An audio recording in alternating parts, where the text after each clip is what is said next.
Qué gozo tenerles esta mañana acá en la iglesia para que adoremos juntos al Señor y para que meditemos en su palabra.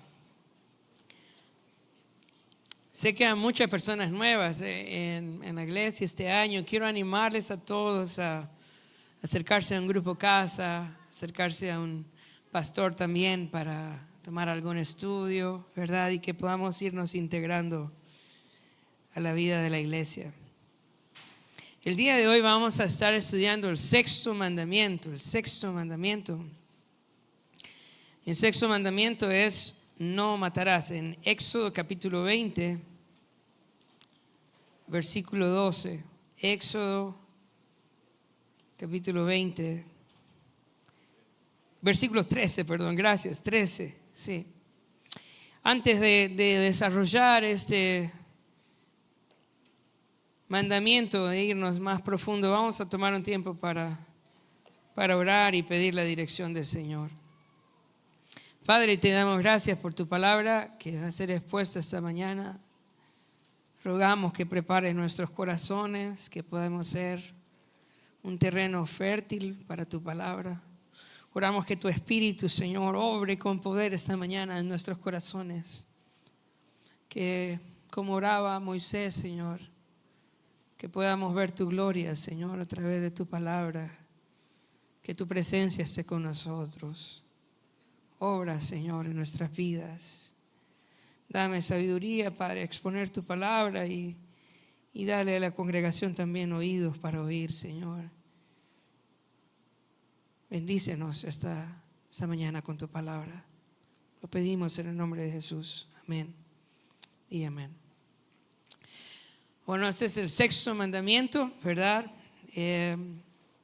Y es corto, es no matarás, no matarás.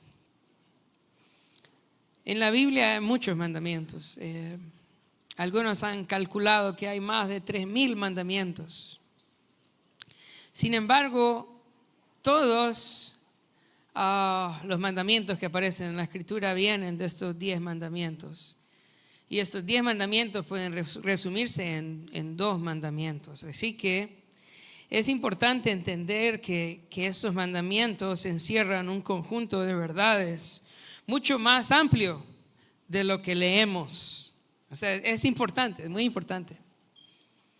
Es como, piensa, como que ustedes van en 10 frases, explicarle a la gente cómo tener una relación con Dios y una relación con los demás. En 10, solo tienen 10, ¿ok? Entonces, cada una de estas frases encierra mucho más allá de lo que las palabras nos dicen. No matarás, vamos a pensar primeramente vamos a pensar en 2 reinos.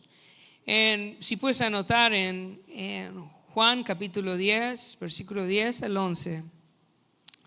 Dice: el ladrón no viene sino para hurtar y matar y destruir.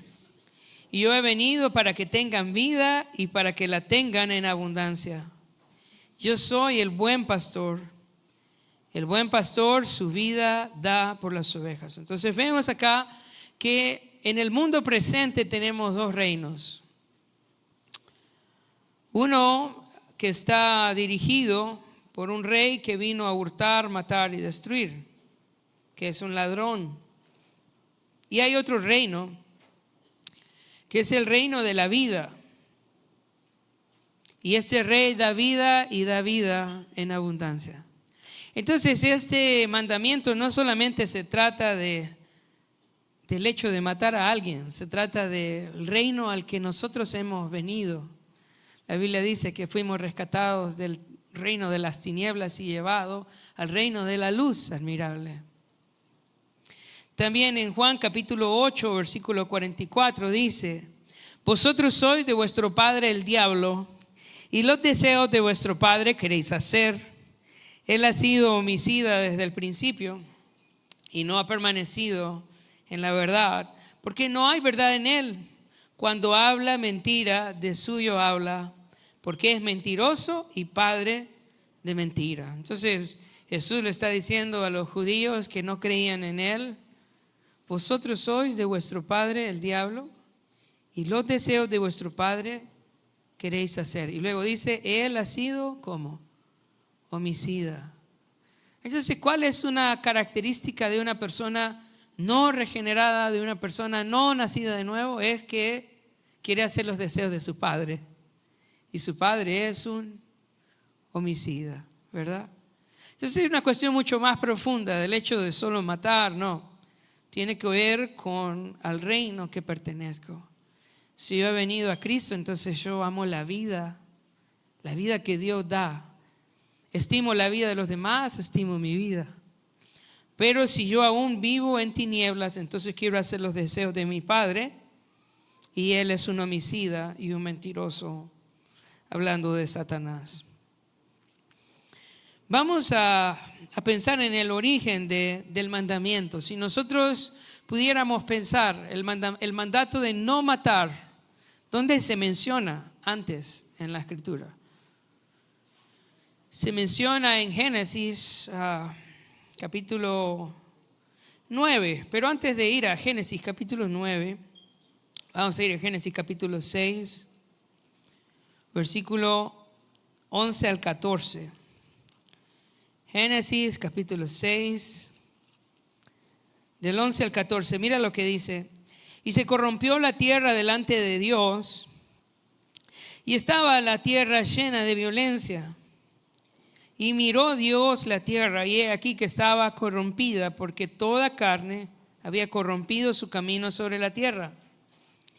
Dijo pues Dios a Noé: he decidido el fin de todo ser, porque la tierra estaba llena de violencia a causa de ellos, y he aquí que yo los destruiré con la tierra. Entonces, esta es la condición del mundo antes del diluvio. Ahora, a veces vemos la historia del Génesis como un montón de eventos o historias separadas, pero no.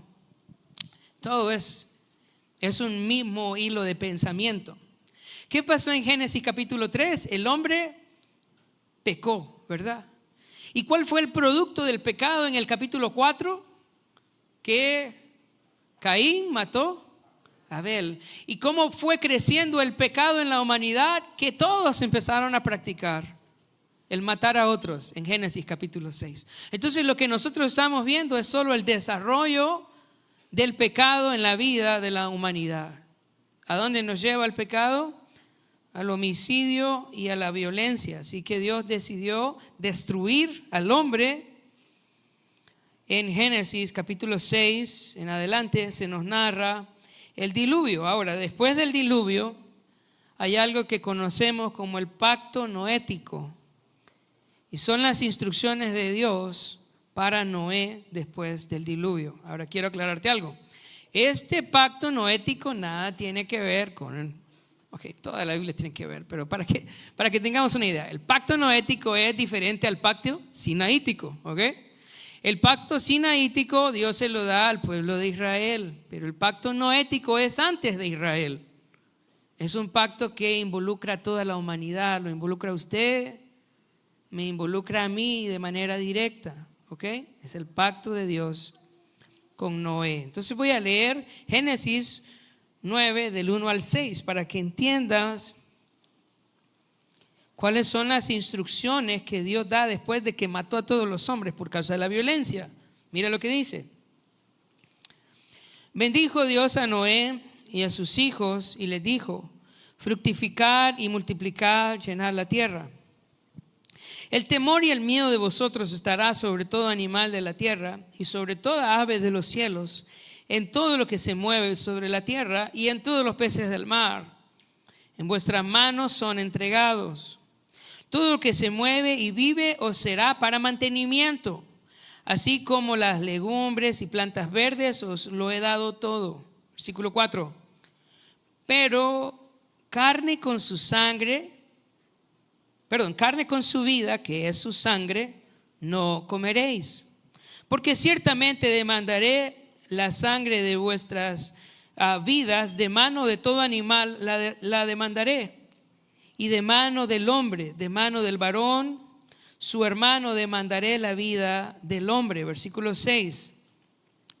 El que derramare sangre de hombre, por el hombre su sangre será derramada, porque a imagen de Dios es hecho el hombre. Génesis 9, del 1 al 6. Entonces vamos a tratar de entender este pacto que Dios hace con Noé. Dios le dice a Noé: de aquí en adelante puedes comer de todo animal. Versículo 3 dice: todo lo que se mueve y vive os será para mantenimiento. De aquí en adelante usted se puede comer la gallina sin ningún tipo de remordimiento, ¿verdad? Puede matarlo y comerlo, no hay problema. Solo da una condición. ¿Cuál es la condición? Versículo 4. Pero carne con su vida, que es su sangre, no comeréis. O sea, puede matar el animal y comérselo, está bien, pero sin sangre, ¿verdad? Yo lo siento a los que les gusta, ¿verdad? Todas esas cosas, ¿no? Pero la verdad es que ese es el mandamiento. Puedes comerte el animal, pero la sangre no te la puedes comer, ¿ok? Ese es el pacto noético. Ahora, él hace una diferencia en cuanto al hombre, ¿ok? Versículo 6. El que derramare sangre de hombre, por el hombre su sangre será derramada. Hace una diferencia entre todos los animales y el hombre. O sea, pueden comerse los animales, pueden matar y comer, pero el hombre no puedes matarlo. Versículo 6, el que derramare sangre de hombre, por el hombre su sangre será derramada. Esto es nuevo. Este pacto se comienza aquí, ¿verdad? Antes los hombres estaban matándose y Dios mató a todos los hombres y trajo su juicio sobre todos los hombres en el diluvio, ¿verdad? Y sabes, el Señor va a regresar también al final de los tiempos, en un día, ¿verdad? Y también Él va a hacer justicia. Pero nos dice acá: el hombre que derrame sangre de otro hombre, su sangre debe ser derramada por el hombre. Y aquí es la institución de la pena capital para todo aquel que quite la vida de otro hombre. Y nos da la razón en el versículo 6: porque a imagen de Dios es hecho el hombre. A diferencia de los animales que son creación del Señor, el hombre es mayor en dignidad porque es hecho a imagen de Dios. A imagen de Dios. Por esa razón no podemos ni debemos matar a otro ser humano. Muy bien, habiendo entendido entonces el pacto que Dios hizo con Noé, vamos a avanzar en el estudio de este mandamiento. ¿Qué significa entonces este mandamiento? ¿Qué significa? El significado. Este mandamiento significa quitar la vida de una persona injustamente, con premeditación. También ese mandamiento significa quitar mi propia vida. Y también ese mandamiento prohíbe todos los pecados que nos llevan a realizar estas acciones, ¿verdad? Este mandamiento está hablando de eso, de lo que llamaríamos nosotros asesinato. Asesinar a alguien. Cuando yo tengo odio contra alguien, cuando yo tengo resentimiento, de eso está hablando, ¿verdad? No matarás, no le vas a quitar la vida a alguien injustamente. En la Escritura tenemos varios ejemplos de asesinato y también del quebrantamiento de este mandamiento. Yo tengo 3 acá, 3 diferentes formas y personas que quebrantaron el 6º mandamiento. El primero que tengo en la lista es Caín. Génesis capítulo 4 del 5 al 8. Dice Génesis 4 del 5 al 8. Pero no miró con agrado a Caín y a la ofrenda suya. Y se ensañó Caín en gran manera y decayó su semblante. Entonces Jehová dijo a Caín: ¿por qué te has ensañado? ¿Y por qué ha decaído tu semblante? Si bien hicieres, no serás enaltecido, y si no hicieres bien, el pecado está a la puerta. Con todo esto, a ti será su deseo, y tú te enseñorearás de él. Versículo 8. Y dijo Caín a su hermano Abel: salgamos al campo. Y aconteció que estando ellos en el campo, Caín se levantó contra su hermano Abel y lo mató. Entonces vemos acá un ejemplo claro de asesinato, ¿verdad? Premeditado. Dios ya había hablado con Caín. Caín desechó el consejo del Señor y aún así invitó a su hermano Abel a salir, ¿verdad? ¿Para qué? Para matarlo. Ese es asesinato. Eso es prohibido. Vemos también el caso de Abimelech. Esa es otra forma en cómo quebrantamos el sexto mandamiento en Jueces 9, 52 al 54. Yo lo voy a leer. Jueces 9, 52 al 54 dice: y vino Abimelech a la torre y combatiéndola llegó hasta la puerta de la torre para prenderle fuego. Mas una mujer dejó caer un pedazo de una rueda de molino sobre la cabeza de Abimelech y le rompió el cráneo. Entonces llamó apresuradamente a su escudero y le dijo: saca tu espada y mátame, para que no se diga de mí, una mujer lo mató. Y su escudero le atravesó y murió. Vemos otra forma en cómo se rompe aquí el sexto mandamiento. No es él quitándole la vida a otro, no es él quitándose su vida, sino que es él dándole la orden a otro que lo mate, ¿verdad? Pidiéndole a su escudero que lo maten para que no digan que una mujer lo mató, pero siempre que se predica se menciona, ¿verdad? Así que esa no fue buena idea, ¿verdad? Un tercer caso de cómo se quebranta el mandamiento, Judas, en el Nuevo Testamento. Mateo capítulo 27 del 5 en adelante dice, Mateo 27, 5: y arrojando las piezas de plata en el templo, salió, se fue y se ahorcó. Entonces Judas también rompió el sexto mandamiento. ¿Por qué? Se quitó su vida. Eso es prohibido, ¿verdad? Prohibido quitársela a otros, prohibido pedirle a otros que me la quiten, ¿verdad? Y prohibido quitármela yo también. La vida es del Señor, ¿verdad?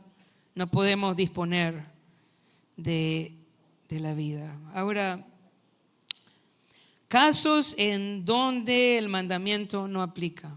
Casos en donde el mandamiento no aplica. La Biblia, hermanos, tiene que ser congruente, tiene que ser consistente, ¿ok? Si Dios dice, por ejemplo, que el que maldiga a su padre y a su madre debe morir, ¿ok?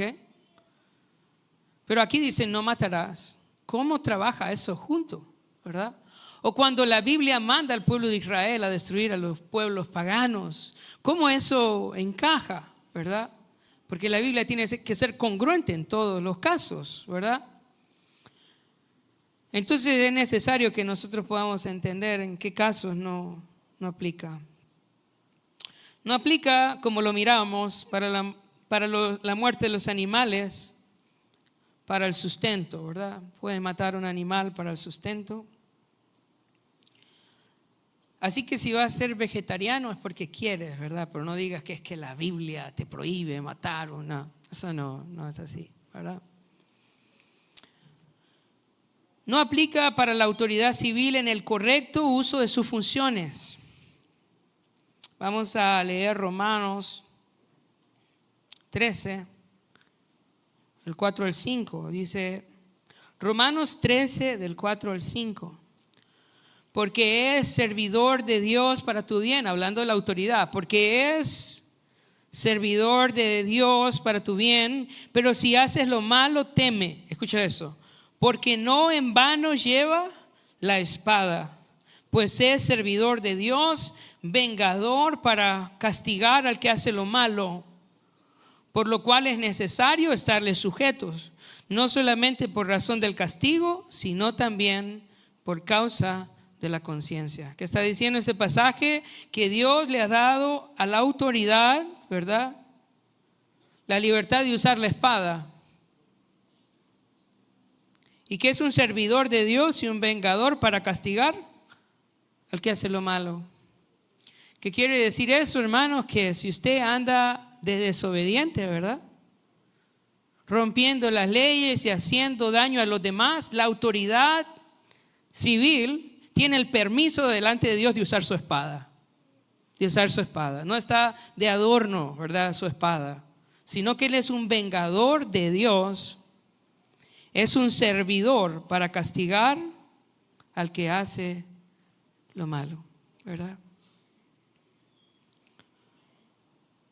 Este mandamiento tampoco aplica en el caso de defensa propia, ya sea nacional o ya sea familiar, ¿verdad?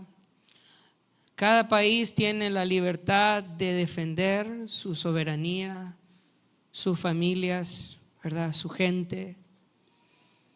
Y también en el caso de defensa propia, vamos a ver Éxodo 22, del 2 al 3. Éxodo 22.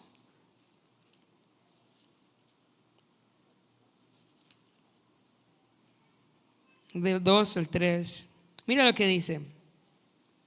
Si el ladrón fuere hallado forzando una casa y fuere herido y muriere, el que lo hirió no será culpable de su muerte. Pero si fuere de día, el autor de la muerte será reo de homicidio. El ladrón hará completa restitución. Si no tuviere con qué, será vendido por su hurto. Es interesante. Entonces ya dice que si pasa en la noche, ¿verdad?, está forzando la casa y pasa en la noche, y fuere herido y muriere, dice, el que lo hirió no será culpable de su muerte. ¿Por qué? Pues está cuidando su casa, está cuidando su familia, es en la noche, ¿verdad? Entonces dice, no lo vamos a culpar de muerte, dice la ley del Señor. Pero en el versículo 3 da una advertencia, dice, pero si fuere de día, el autor de la muerte será reo de homicidio. ¿Por qué? Porque de pronto en el día hay oportunidad de buscar ayuda, de buscar autoridades, de llamar a los vecinos, de gritar, ¿verdad? En este caso, será culpable de muerte. ¿Qué está diciendo el pasaje? Si puede evitarse, hay que evitarlo, ¿verdad? Pero si no puede, también tiene derecho a la defensa personal y de su familia.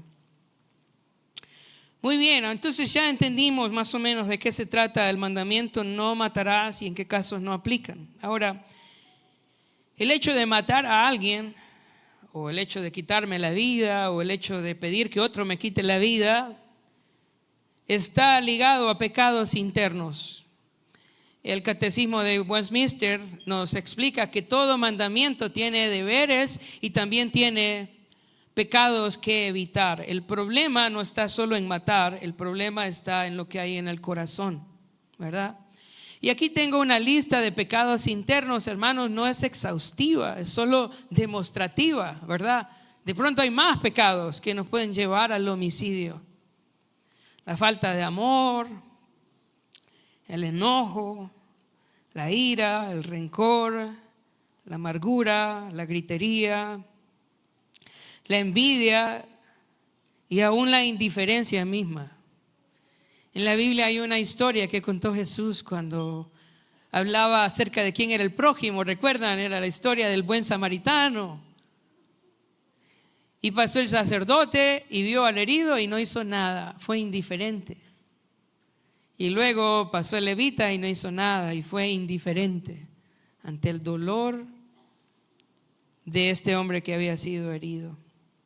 Así que todos estos pecados internos son considerados también como el quebrantamiento del sexto mandamiento.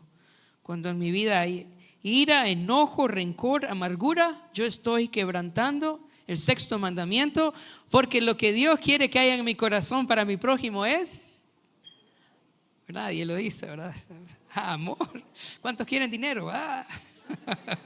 Es amor, ¿verdad? Por lo tanto, cuando en mi vida hay ira, enojo, rencor, yo estoy rompiendo el sexto mandamiento. Jesús habló de eso en Mateo 5, 21 al 24. Voy a leerlo. Mateo 5, 21 al 24. Dice: ustedes han oído que se dijo a sus antepasados: no mates, y todo el que mate quedará sujeto al juicio del tribunal. Pero yo les digo que todo el que se enoje con su hermano quedará sujeto al juicio del tribunal. Es más, cualquiera que insulte a su hermano quedará sujeto al juicio del consejo. Y cualquiera que maldiga quedará sujeto al fuego del infierno. Por lo tanto, si estás presentando tu ofrenda en el altar y ahí recuerdas que tu hermano tiene algo contra ti, deja tu ofrenda ahí delante del altar. Ve primero y reconcíliate con tu hermano, y luego vuelve y presenta tu ofrenda. ¿Cuál era la idea de los fariseos? Es que el que mataba era digno de ser llevado ante el tribunal. Pero Jesús dice: no es solo matar, sino que dice: el que se enoja, wow, el que se enoja contra su hermano, ¿verdad? El que se enoja contra su hermano quedará sujeto a juicio. Y luego dice: el que insulte será sujeto al juicio del consejo. Y luego dice: el que maldiga quedará expuesto al fuego del infierno. Entonces vemos que estas implicaciones de no matarás son mucho más amplias que el hecho de matar, y son cuestiones de nuestro corazón, hermanos, cosas que no podemos permitir en nuestro corazón. A veces, hermanos, en serio, a veces nosotros le damos poca importancia a los resentimientos, poca importancia a veces a la amargura o al rencor. Pero para Dios estas cosas son muy importantes. Esto es quebrantar el sexto mandamiento. También el apóstol Juan escribe de esto en 1 de Juan 3, 11 al 18. Primera de Juan 3, 11 al 18. Mira lo que dice: este es el mensaje que han oído desde el principio, que nos amemos los unos a los otros. No seamos como Caín, que por ser del maligno asesinó a su hermano. ¿Y por qué lo hizo? Porque sus propias obras eran malas y las de su hermano justas. Hermanos, no se extrañen si el mundo los odia. Nosotros sabemos que hemos pasado de la muerte a la vida porque amamos a nuestros hermanos. El que no ama permanece en la muerte. Todo el que odia a su hermano es un asesino. Y ustedes saben que en ningún asesino permanece la vida eterna. Escucha eso, el 15. Todo el que odia a su hermano es un asesino sin haberlo matado. Pero por odiarlo, el Señor dice, es un asesino. Así que este mandamiento no solo se trata de matar personas, se trata de lo que sentimos por los demás. Se trata de amar a los demás. Y Pablo en Gálatas 5:14 lo confirma diciendo, Gálatas 5:14 y 15, porque toda la ley en esta sola palabra se cumple: amarás a tu prójimo como a ti mismo. Pero si os mordéis y os coméis unos a otros, mirad también que no os consumáis unos a otros. Entonces, ¿a dónde nos lleva este mandamiento? No solo a no hacerle daño a alguien, nos lleva a amar a los demás. Eso es lo que el Señor quiere de los que hemos venido a Cristo. Ahora, ¿cuáles son acciones prohibidas en este mandamiento? Ya hemos hablado un poco de eso, pero quiero que podamos dejarlo claro. ¿Cuáles son las acciones prohibidas en este mandamiento? 1, asesinato, ¿verdad? Ya vimos en la lista pasada las actitudes en el corazón, pero ahora estamos viendo las acciones, ¿verdad? El asesinato es prohibido por el Señor. Aunque una persona me haya hecho daño, yo no tengo la potestad de quitarle la vida, ¿ok? No tengo la potestad de quitarle la vida por mucho daño que me haya hecho. Sin embargo, hermanos, Dios estableció autoridades civiles. ¿Qué estoy diciendo? Que si alguien me roba, que si alguien abusa de mí, que si alguien me hace daño, Dios estableció autoridades civiles para mantener el orden en la sociedad. Mi responsabilidad es denunciarlo, pero no matarlo. Yo no puedo matar a nadie, pero puedo acudir a las autoridades civiles. El suicidio es prohibido por el Señor. Es un pecado grave delante de Dios, quitar mi vida. Hermanos, puede ser que nos sintamos muy deprimidos, que nos sintamos sin esperanza. Yo quiero contarte que Elías se sintió así y le dijo al Señor: Señor, quítame la vida. ¿Y sabes qué hizo el Señor? Mandó un ángel con una torta de pan y Elías se la comió y se durmió. No sé cuánto se durmió, ¿verdad? Y luego, después de comer ese pan maravilloso, salió caminando y se encontró con el Señor. Y el Señor platicó con él.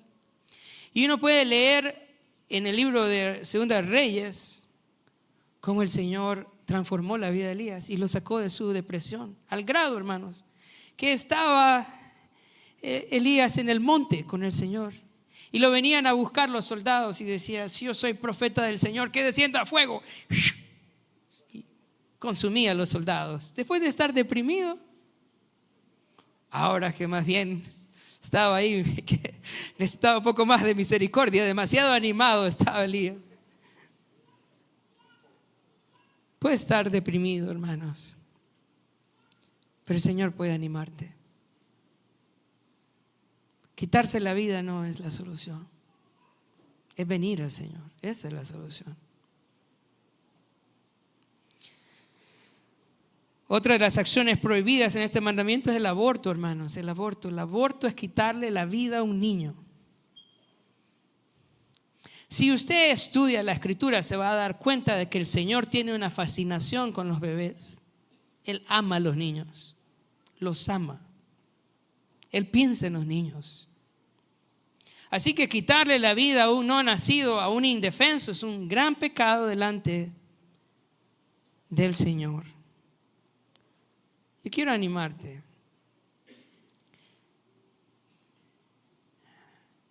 Si no puedes cuidar de ese niño, yo te aseguro que en esta iglesia hay un montón de familias que estamos dispuestos a recibirlos.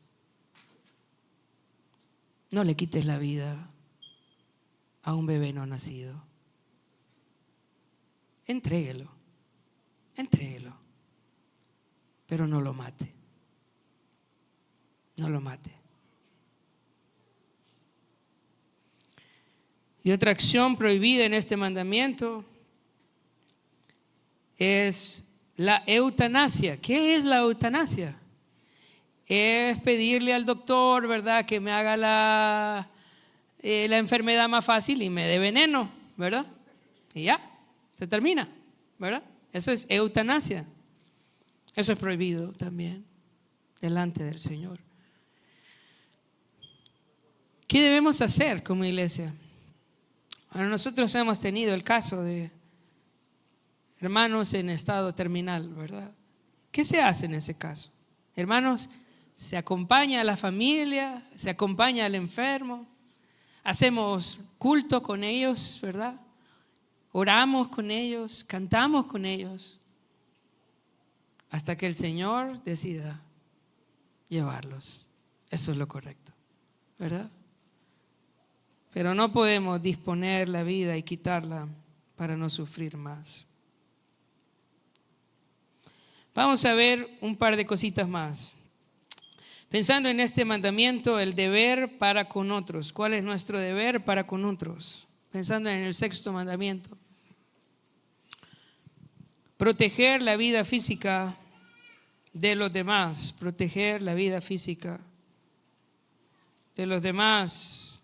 Voy a leer Deuteronomio 10, 17 al 18. Porque Jehová vuestro Dios es Dios de dioses y Señor de señores, Dios grande, poderoso y temible, que no hace acepción de personas ni toma cohecho. Versículo 18, que hace justicia al huérfano y a la viuda, que ama también al extranjero, escucha, dándole pan y vestido. ¿Quién cuida del huérfano, de la viuda, del extranjero? ¿Quién cuida de él?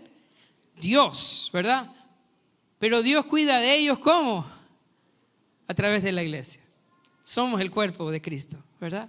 Somos nosotros los responsables de cuidar de la gente.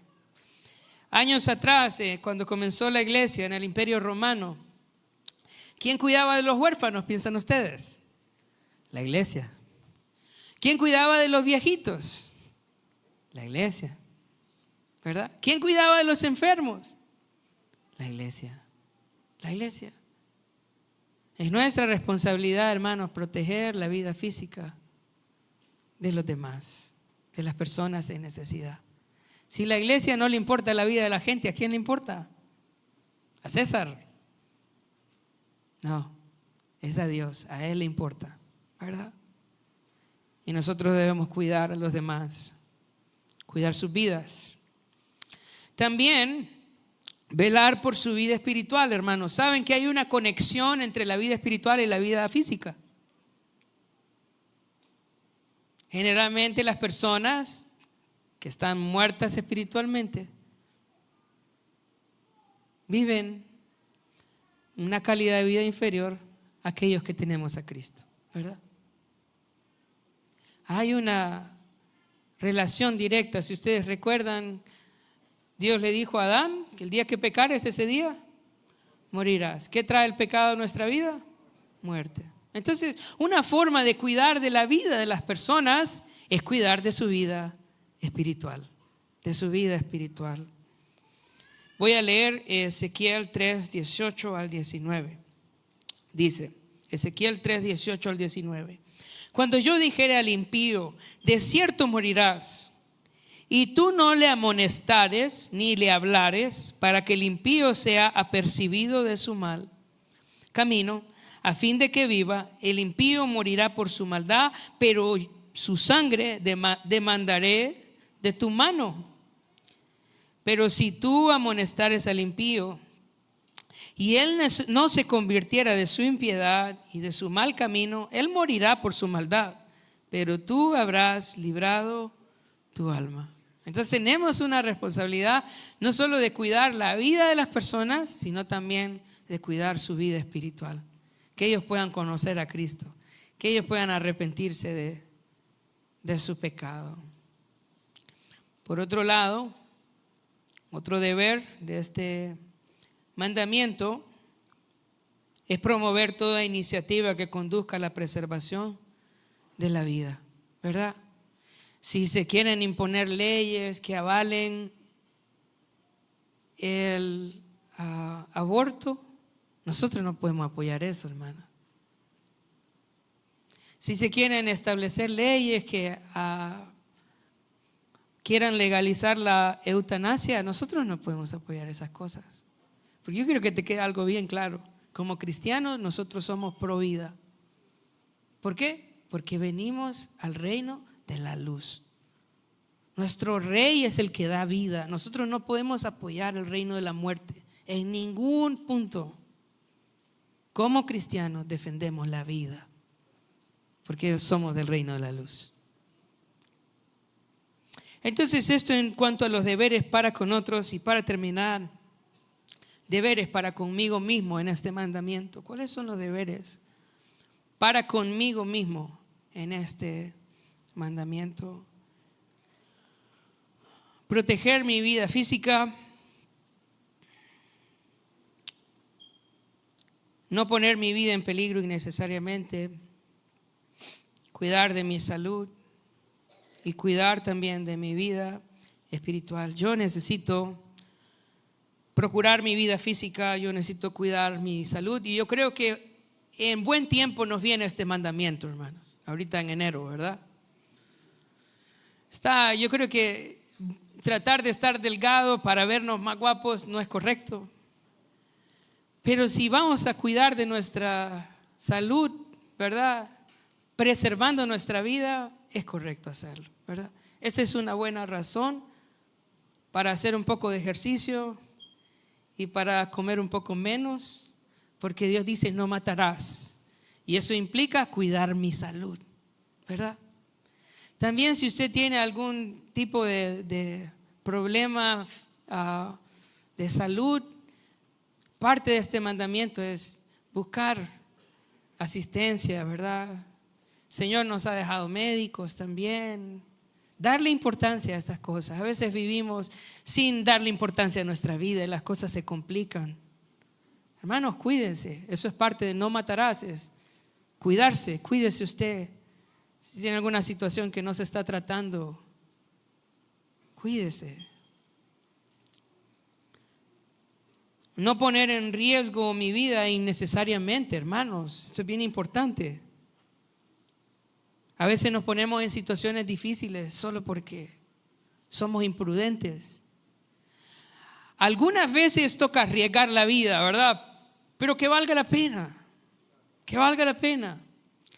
Yo les voy a contar que hace unos años me subí en un canopy, ¿verdad? Y estaba yo en el canopy allá en las alturas, ¿verdad? Pero estaba en pura oración, Señor, que no se reviente este cable, Señor, que no me vaya a caer yo de acá. Y de inmediato, ¿verdad? Pensé, ¿y quién me manda a subirme aquí, no? Se imaginan en las noticias, ¿verdad? El pastor murió, cayó de un canopy. Entonces, es como, no pongamos nuestra vida en peligro innecesariamente. Cuidemos, estimemos la vida que el Señor nos da, ¿verdad? Seamos prudentes, es un regalo la vida. Y hermanos, los amamos a todos, ¿verdad? No queremos que ninguno nos falte. Seamos prudentes y cuidemos de nuestra vida espiritual. Termino leyendo estos dos versículos. 1 Timoteo 4, 15 al 16. Dice, ten cuidado de ti mismo y de la doctrina. Persiste en ello, pues haciendo esto te salvarás a ti mismo y a los que te oyeren. Entonces le dice Pablo a Timoteo, ten cuidado de ti mismo y de la doctrina. Persiste en ello, pues haciendo esto te salvarás a ti mismo y a los que te oyeren. Un versículo más en 1 Timoteo 5, 23 dice, ya no bebas ya no bebas agua, sino, eso me salía del corazón, ya no bebas agua, escucha esto, sino usa un poco de vino, pero dice un poco de vino por causa de tu estómago y de tus frecuentes enfermedades. Entonces, si vamos a este punto en la historia, el agua no es potable, ¿verdad? El agua está llena de bacterias. ¿Y qué toma la gente para no enfermarse? Toma vino. Pero Timoteo está tan aferrado a su deseo de no tener nada que ver con el vino, que aunque está enfermo, rehúsa tomar vino. Y Pablo le dice, no, toma un poco de vino por tu salud. ¿Qué le está diciendo? Cuídate. ¿Qué le estoy diciendo yo esta mañana? Tome un poquito de vino. No estoy diciendo eso. Estoy diciendo, cuide su salud, ¿verdad? Cuídese. ¿Por qué? Porque haciendo eso estamos cumpliendo el 6º mandamiento también, ¿verdad? Preservando la vida de los demás y preservando la vida que el Señor nos ha dado a nosotros. ¿Algunas conclusiones? Recordemos que somos del reino de la luz. Nosotros somos pro vida, ¿verdad? Amemos al prójimo y busquemos su bien. De eso se trata este mandamiento, de amar al prójimo y de buscar su bien. Valoremos nuestra vida y la vida de los demás. Entendamos, la vida es un regalo del Señor. Tenemos que ser fieles en valorar la vida que Él nos da y la vida de los demás. Y velemos también por la vida espiritual nuestra y de los demás. Vamos a orar. Padre, gracias porque tu palabra es perfecta, Señor, porque nos enseña cómo vivir. Señor, si hay alguien en esta mañana aquí que tiene resentimientos y amarguras en su corazón, yo te ruego que a través de tu palabra, Señor, Él pueda renunciar a todo esto, Señor, y decidir amar. Todos los que hemos nacido de nuevo no podemos tener amargura en nuestro corazón. Ayúdanos a perdonar, Señor. Ayúdanos, Señor, en nuestro corazón tener amor por los demás, tener misericordia, Señor. Oro también si tenemos enfermos esta mañana en la congregación. Si hay personas que están luchando con problemas de salud, Padre, tú eres Dios Todopoderoso. Y queremos rogar por salud para los hermanos, que en tu gracia conceda, Señor. Oramos también, Señor, por los que están deprimidos, tristes, Señor, que tú les animes esta mañana, que en tu gracia puedan ser levantados. Ayúdanos a amarnos, Señor. Ayúdanos a amarnos como tú nos amas, Señor. Poder ser personas llenas de amor como nuestro Rey y Señor. Lo pedimos en nombre de Jesús. Amén y amén.